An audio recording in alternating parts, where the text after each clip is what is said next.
മലയാള cinema രംഗത്ത് ഒരിക്കലും ഉണ്ടാകാൻ പാടില്ലാത്ത ക്രൂര പീഡനങ്ങളാണ് സ്ത്രീകൾക്കെതിരെ ഉണ്ടായതെന്ന് KPCC working president TN. Prathapan.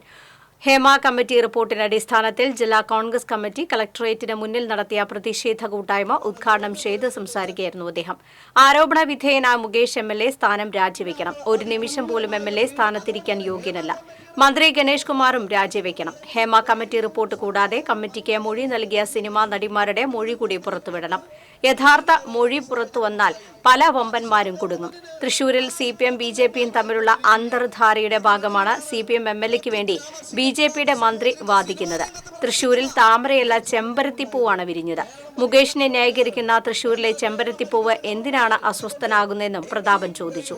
മാധ്യമങ്ങളുടെ വായ് തുന്നിക്കെട്ടി നിശബ്ദനാക്കാൻ ശ്രമിച്ചാൽ മാധ്യമ സ്വാതന്ത്ര്യത്തിനു വേണ്ടി കോൺഗ്രസ് മുന്നോട്ട് വരുമെന്നും മാധ്യമ പ്രവർത്തകരെ കയ്യേറ്റം ചെയ്ത കേന്ദ്രമന്ത്രിക്കെതിരെ കേസെടുക്കണമെന്നും പ്രതാപൻ പറഞ്ഞു. DCC president V K. Sreekandan MP അധ്യക്ഷത വഹിച്ചു.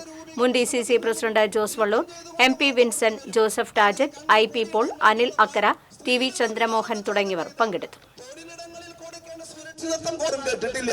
അതുകൊണ്ട് തന്നെയാണ് കോൺഗ്രസ് സിപിഎമ്മും ബിജെപിയും തമ്മിൽ വലിയ രാഷ്ട്രീയ യുദ്ധം. സിപിഎമ്മും ബിജെപിയും തമ്മിൽ അന്തർധാരയെ കുറിച്ച് ആ അന്തർധാരയുടെ തെളിവാണ് കൊല്ലത്തെ കമ്മ്യൂണിസ്റ്റുകാരനായ